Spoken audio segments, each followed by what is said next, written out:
ପିଲାମାନେ କେମିତି ଅଛ? ଭଲ ଅଛ ନାହିଁ? ହଁ ମୁଁ ବି ଭଲ ଅଛି। ପିଲାମାନେ ଆଜି ଆମେ ପଢ଼ିବା ମାସ ବିଷୟରେ। ପିଲାମାନେ ଜାଣିଛ 1 ବର୍ଷ ସମାନ 12 ମାସ। ଏ ବିଷୟରେ ମୁଁ ଆଗରୁ କହିଥିଲି। ତ ସେ 12 ମାସର ନାମ ତୁମେମାନେ ଜାଣିଛ? ଆଜି ଆମେ ଆଗେ ଜାଣିବା ଓଡ଼ିଆରେ 12 ମାସର ନାମ।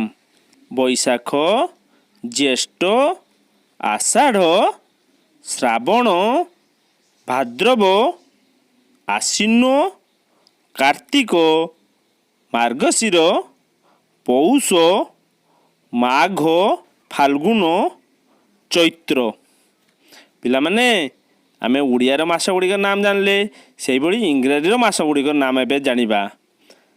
ଜାନୁଆରୀ, February, March, April, May, June, July, August, September, October, November, December.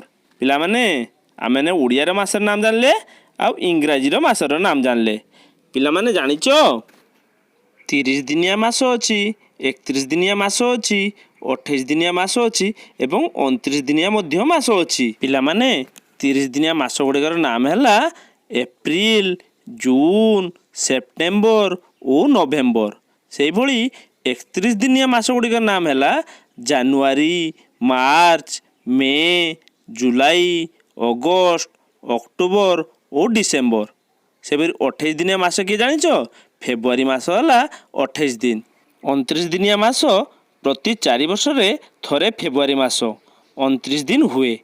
ସେହି 29 ଦିନ ଯେ ବର୍ଷ ହୋଇଥାଏ ଫେବୃଆରୀ ମାସ, ସେ ବର୍ଷ 365 ଦିନ ବଦଳରେ 366 ଦିନ ଗୋଟିଏ ବର୍ଷ ହୋଇଥାଏ। ପିଲାମାନେ କେଉଁ ମାସ କେତେ ଦିନ ଜାଣିବା ପାଇଁ ଆମେ ଗୋଟେ ସହଜ ଉପାୟ ଅବଲମ୍ବନ କରିବା।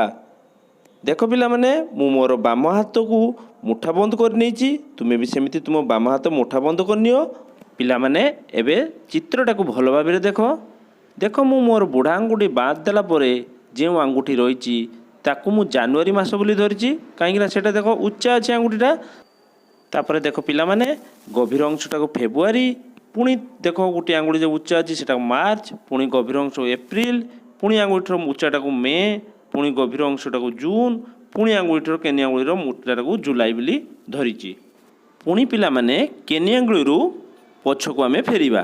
ଦେଖ ପିଲାମାନେ, କେନି ଆଙ୍ଗୁଠି ପୁଣି ଉଚ୍ଚା ଅଛି, ତେଣୁ ତାକୁ ଅଗଷ୍ଟ, ପୁଣି ଗହିର ଅଂଶ ପଛକୁ ଆସିଲେ ସେପ୍ଟେମ୍ବର, ପୁଣି ଦେଖ ଉଚ୍ଚା ଅଛି ତାକୁ ଅକ୍ଟୋବର, ପୁଣି ଗହିରା ଅଂଶ ଦେଖ ନଭେମ୍ବର, ପୁଣି ଉଚ୍ଚା ଅଂଶ ଡିସେମ୍ବର।